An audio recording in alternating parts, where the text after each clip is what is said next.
Yeah, I mean, it's being adults, because when you and I finally spoke together during the pandemic as well, that conversation consisted of you apologizing to me and me apologizing to you. Which Neither. And for me, I tried to apologize to Vlad before Vlad curved me, you know what I'm saying? Because Vlad didn't think it was genuine, but I really was, I knew I felt like I fucked up, you know what I'm saying? When I did the interview on Joe Budden's podcast, like, that should have been a conversation I had with you. Because me and Vlad go back, man. Me and Vlad, like, what, 15 years now? At least? Yeah, about that. Like, Vlad was putting me on his beef DVD CDs when I was doing radio in Columbia, South Carolina. That's how I first got to know Vlad, you know? And it's the same thing with Angela. Angela's a person who, when I was fired, man, from radio, when I got fired from Philadelphia and Angela was doing satellite radio, Angela would call me on the phone to get my opinion on things. When I was in New York, Angela would have me come up and like co-host her show.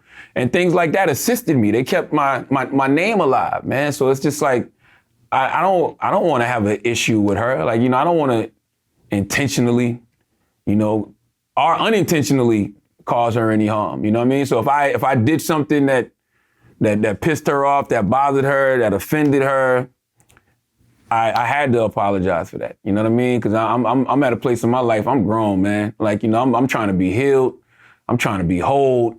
You know, I'm not trying to let all these therapy dollars go to waste. I'm not trying to let all these sacred purpose coach dollars go to waste. Like, I don't have time for it, especially with somebody who I actually got a lot of love and respect for, you know? And I can't let my ego get in the way of ruining something that we built that's great. And even more importantly than that, just having her feel a way about me. You know what I mean? Like, I just, that didn't sit well with me. It hadn't sat well with me for months. I just honestly couldn't get past my own ego to be like, yo, I apologize. And what was so crazy, going through this whole pandemic, and we're just surrounded by death this year, right? You saw Kobe Bryant die in February, and you see all these people die from coronavirus. I had 2 friends commit suicide in June. You know what I'm saying? Rest in peace to Jazz Waters, Jazz Fly. Rest in peace to my man Shaq from Anguilla. And then, you know, watching Chadwick Boseman just pass away from colon cancer, you know? And it's just like, man, what are we tripping over? Like, I would be devastated if something happened to Envy and Angela, and I'm sitting back holding some type of petty grudge, or she's got a petty grudge against me. It's like, man, fuck that. I'd rather apologize and say, let's just keep it moving with positive energy.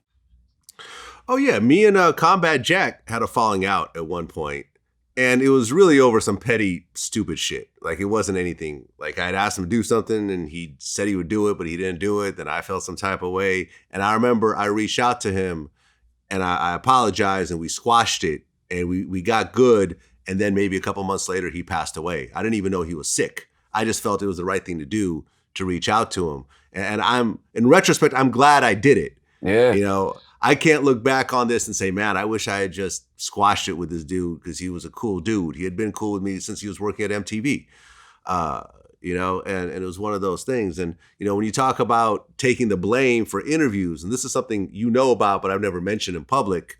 I remember when it was All-Star Weekend in New Orleans, and I had ran into Drake for the first time. And I remember I was talking to one of his people or whatever, and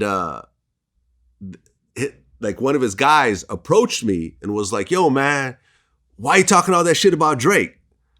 And I'm like, I've never said anything about Drake.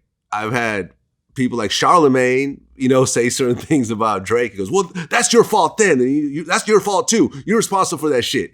And luckily I had security at this point. And I'm not going to say who in Drake's camp did that, because at this point, the whole thing is over. But like, my security got in between us and was like, all right, whatever's about to happen is not going to happen. And then at that point, they kind of backed up and we just got up out of there. Man, I hate when artists do that shit, man. That's misplaced aggression. What you really want is to put hands on Charlamagne. But you don't see Charlamagne. So I want to try to press you to stop putting Charlamagne on your platform, because I really want him to shut up.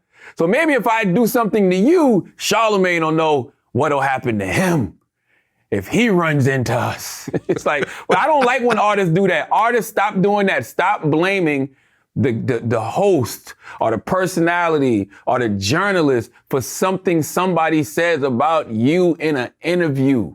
That's corny to me. And it only happens in hip hop. Ain't nobody running down on Harvey Levin. Ain't nobody running down on Howard Stern. I'm talking about historically. Throughout life. Like, nobody, y'all not doing that. So don't do that. Don't do that to us just because we in hip hop. I don't like